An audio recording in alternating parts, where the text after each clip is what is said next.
Hi, and welcome to the Mindful Robin.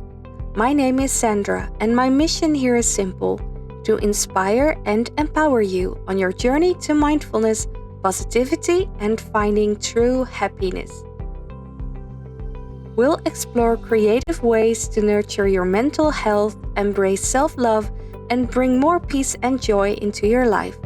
From guided meditations and affirmations to mindful art practices and heartfelt reflections, this is your place to slow down, reconnect, and grow. Together, let's discover the beauty of living intentionally and the power of positivity.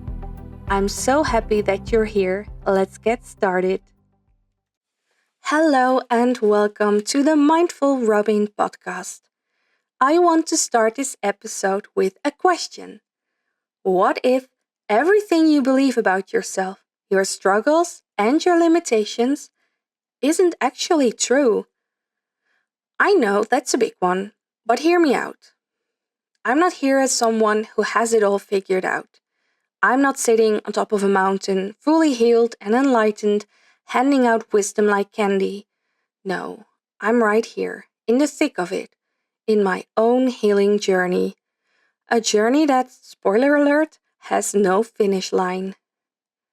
Maybe you're here because you're struggling with anxiety, burnout, depression, or just this overwhelming sense that something in your life isn't working. Maybe you don't even know where to start. Or maybe, like me, you already know a lot, but practicing it, actually embodying it, that's the hard part. Today, I want to share a little bit of my story, not because I have all the answers, but because I know what it feels like to be trapped in your own mind, in your own patterns, and not know how to break free. And more than anything, I want you to know you are not alone. Now, let me take you back a few years. I was the kind of person who pushed through. I ignored every sign my body gave me. I knew that I was living in survival mode, and at that point in time, I actually believed that that was something to be proud of. It proved I was a strong woman, and I had the belief that powering through was the only way to get where I wanted, and that if I would quit, I would be weak. And I realized that I would, and now I'm going to use a strong word here that I really don't like to use, but I would hate myself for being weak. So I had no other option than to keep on doing what I was already doing. In my head, I made up that it truly was the right thing to do, not realizing that I had lost myself completely. The stress, the exhaustion, the gut-wrenching anxiety, I thought I could outthink it, outwork it, until one day I couldn't. My body said no. And it's not like all the physical issues all started at once at that point. It actually already started years before that, and probably already the decades before, because that's how it works. But at that point, I had been ignoring burnout symptoms already for years. I knew they were there. My colleagues knew they were there too. Everybody knew it. But still, powering through felt like the right and normal thing to do. Now, looking back, a day that is engraved in my memory is in April 2020. It was a public holiday in the Netherlands. It was King's Day and it was in COVID time, so we had to celebrate that in lockdown. And I was playing games with my family, and in between two of the games, I got a bad case of vertigo. It was a terrifying and traumatizing experience, and I was just knocked out completely. At that moment, I didn't realize that that had anything to do with uh, burnout or anything related to that. But looking back, that was a really, really, really big sign of my body saying no. And at that point, I was ignoring it. Okay, I got a few days of sick from work, but as we were in a lockdown and we worked from home, it was easy for me to keep on working. So I powered through whilst I spent a lot of my free time in bed. It was not like I could do anything else at that moment. And I got physiotherapy, physical therapy. I went to the doctor. I did a lot of things to get rid of those physical issues. And at that point in time, I didn't even realize that it was stress related. I thought that I maybe had some kind of scary disease or anything, but I didn't realize it was a first sign of a burnout. Anyway, the vertigo has been troubling me for years, and it has been a very traumatizing, a very anxious experience for me. But I went through with my work, and I had a very stressful time. It was always getting more stressful and stressful, and I started working harder and harder. And every time I was thinking, like, I need to do like one more of this sprint and then it's finished, it's done, and then I can relax. But the cycles just kept on coming, and every month everything got more stressful and stressful. So 2 years after that first vertigo incident, that's when one morning I needed to get up early from work to do something that was very important. And I had a call with a colleague. We needed to do it together. And I was crying in that call. I didn't even realizing it myself. It was my colleague pointing it out to me. I just couldn't think anymore. I was exhausted. I was so tired. And I realized that the vertigo was back. My body said no. So that morning, I called in sick. I crawled into bed. And I was stuck in bed for weeks. And in the months after that, I still spent a lot of time in there. And I have been away from work for months and slowly building up just a few hours a week. And it took me an entire year to be completely back to work. Either way, anyway, my body had physically shut down. And at that point, I had no choice but to listen. Like 2 years ago, my body was sending me really extreme signals, but still, I could do something. I could power through, I could ignore it somehow. But at this point, I couldn't anymore. I couldn't anymore. And that has been an extremely difficult time. And it took me years to crawl back out of that hole. At first, I could only focus on the physical healing, physical therapy, and everything because my body, as I said, was just saying no, and it was all tensed up. Everything was tense, and that caused the vertigo, but all kinds of other issues as well.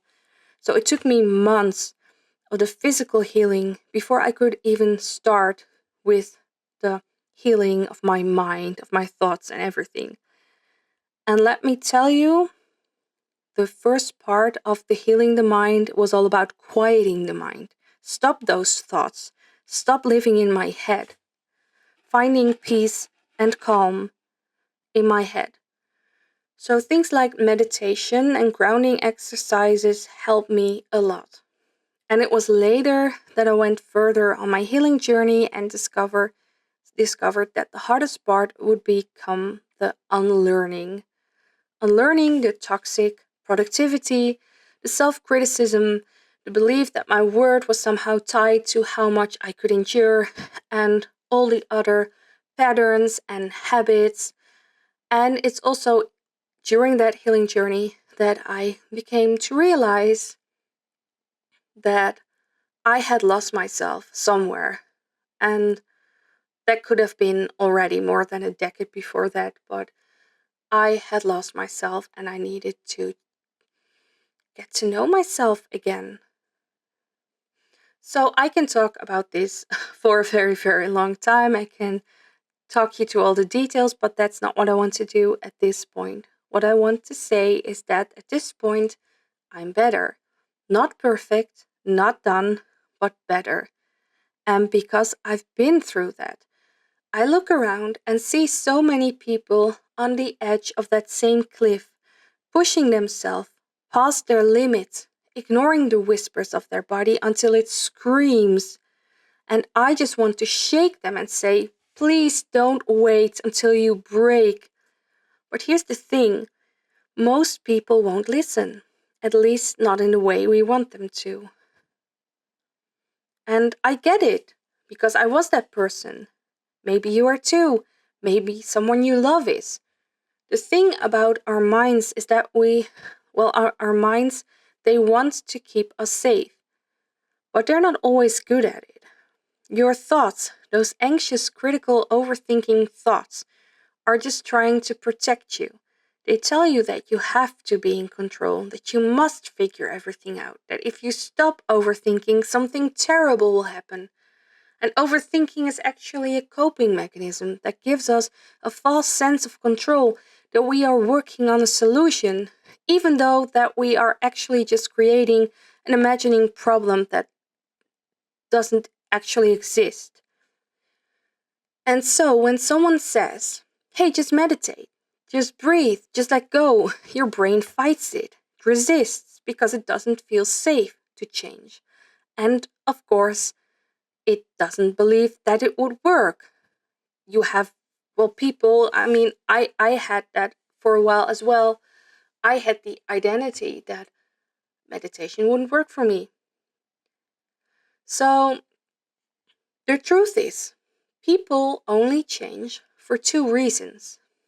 One is extreme joy, when they see something so good that they have to chase it, and importantly, that they believe that they can actually achieve it.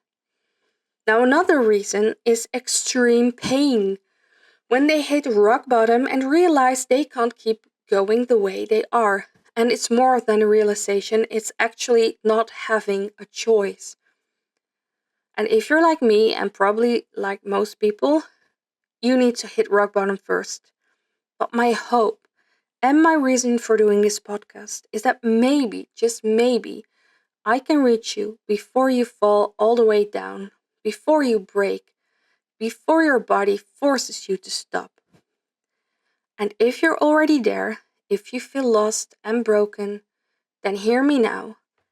This is not the end of your story.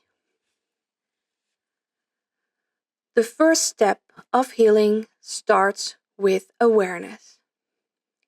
So, how do you start?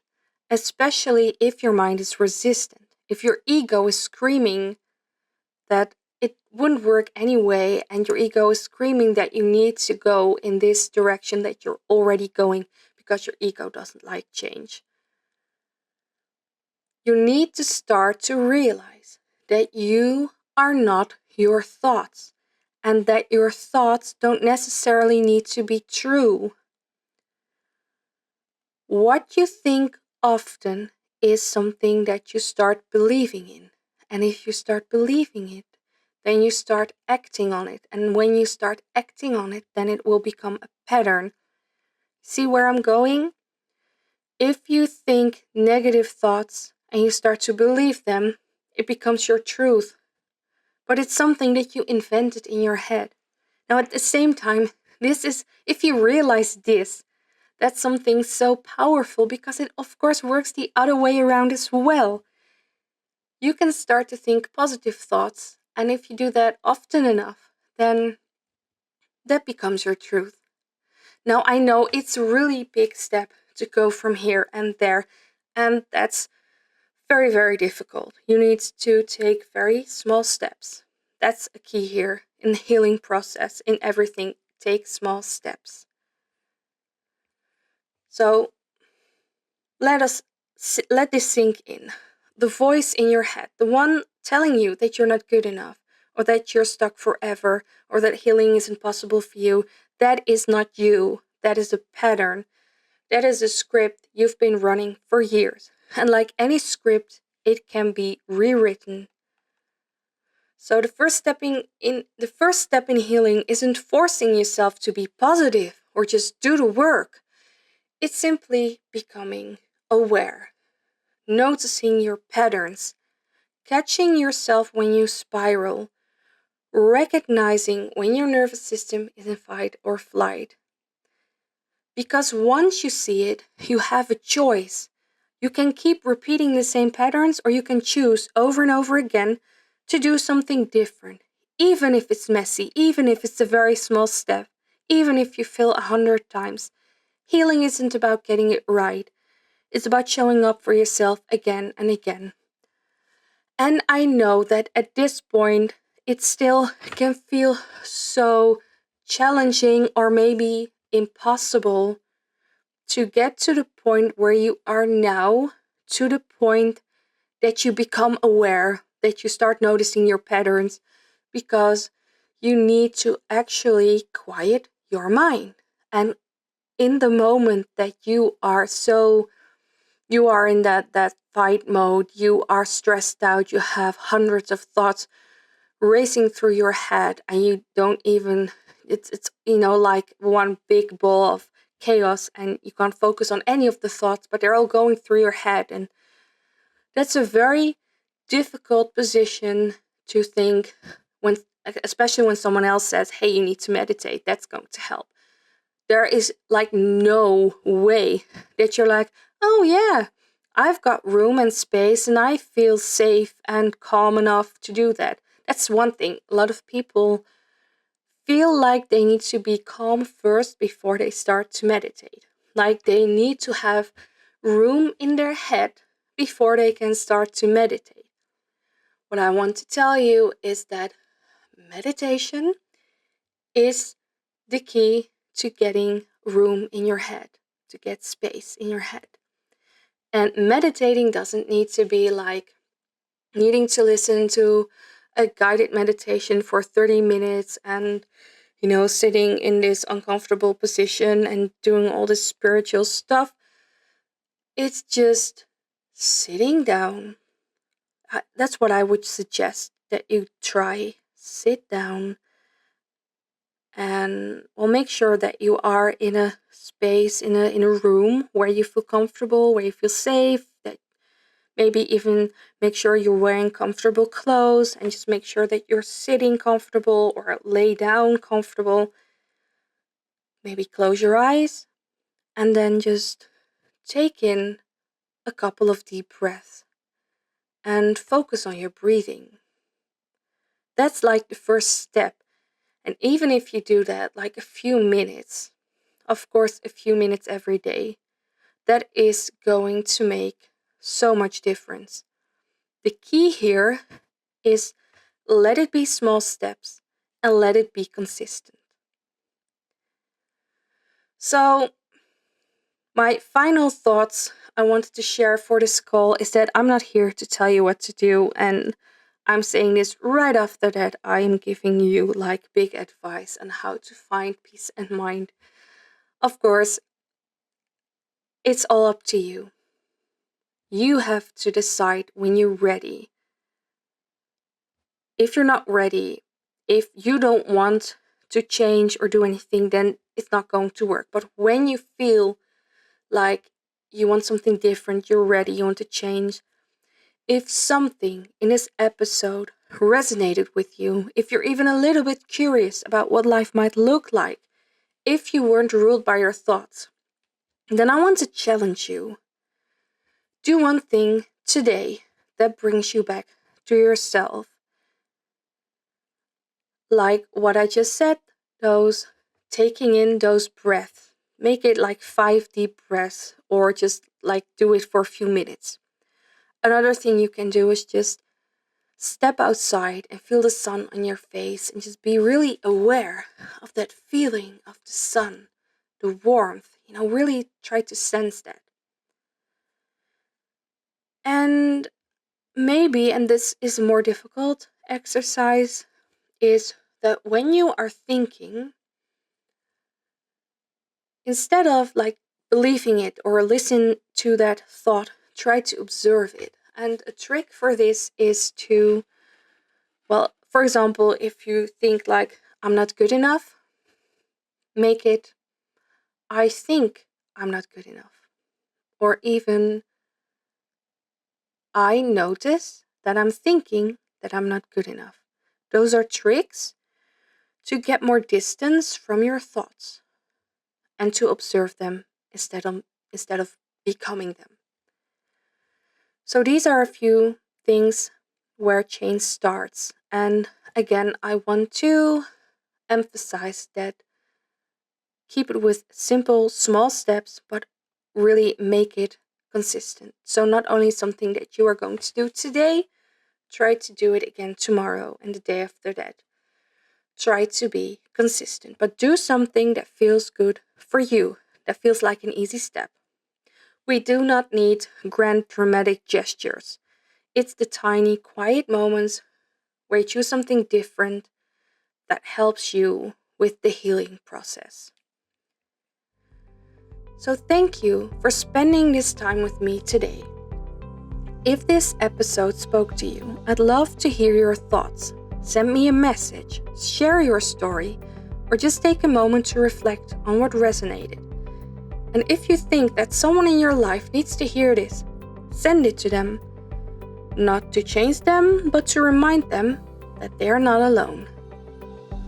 So if you're on this journey with me, I see you, I believe in you, and I hope to see you back here next time on the Mindful Wellbeing podcast. Take care, be gentle with yourself, and remember, you are already enough exactly as you are.